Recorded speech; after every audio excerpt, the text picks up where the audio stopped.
दोस्तों, जब हम रात में आसमान को देखते हैं तो यह अरबों खरबों तारों की रोशनी से जगमग होता है।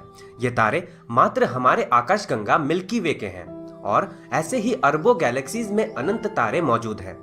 दोस्तों, इन तारों को देखकर आपके मन में कभी न कभी यह सवाल जरूर आता होगा कि आखिर इन तारों का जन्म और निर्माण कैसे होता है। नमस्कार दोस्तों, आप देख रहे हैं रहस्य टीवी और आज के इस एपिसोड में हम जानेंगे कि आखिर तारों का जन्म एवं निर्माण किस प्रकार से होता है। दोस्तों, तारे के जन्म एवं निर्माण के बारे में जानने से पहले हमें नेबुला के बारे में जानना होगा। आप इन्हें ब्रह्मांडीय नर्सरी भी कह सकते हैं, जहां नए तारों का जन्म एवं उनका निर्माण होता है।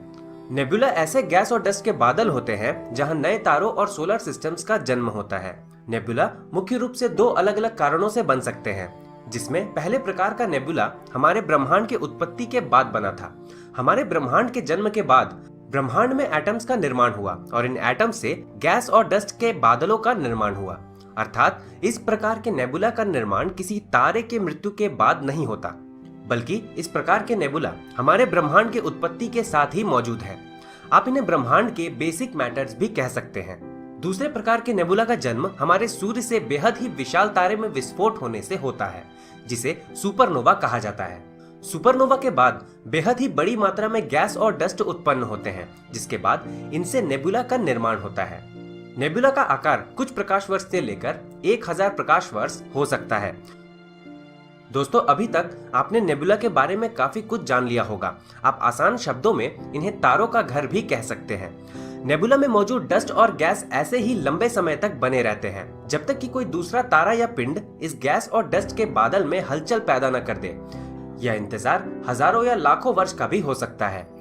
जब कोई तारा या पिंड इस नेबुला के पास से गुजरता है या किन्हीं कारणों के कारण नेबुला के किसी तारे में विस्फोट होता है, तब गुरुत्वाकर्षण के कारण नेबुला में लहरें एवं तरंगे उत्पन्न होती हैं, जो कि उस क्षेत्र में स्पेस टाइम बेंड पैदा करती हैं, जिसके कारण गैस और डस्ट के बादल एक क्षेत्र में इकट्ठा होने लगते हैं। आप इसे कुछ इस तरह से समझ सकते हैं कि जब हम हवा में तने हुए किसी चादर में कोई भी भारी चीज रखते हैं तो वह क्षेत्र भार या ग्रेविटी के कारण बेंड हो जाता है, और जब आप उसके आसपास कोई भी चीज रखेंगे तो वह चीज उस बेंड की ओर खींची चली आएगी। उसी तरह सारा का सारा गैस और डस्ट का बादल एक क्षेत्र में इकट्ठा होना शुरू हो जाता है। ये गैस और बादल कई सालों तक एक क्षेत्र में इकट्ठा होते रहते हैं, जब तक कि ये आकार में बेहद ही विशाल ना हो जाएं। इन्हें ऐसा करने में सैकड़ों सालों का समय लग जाता है। इस स्थिति को प्रोस्टार कहा जाता है।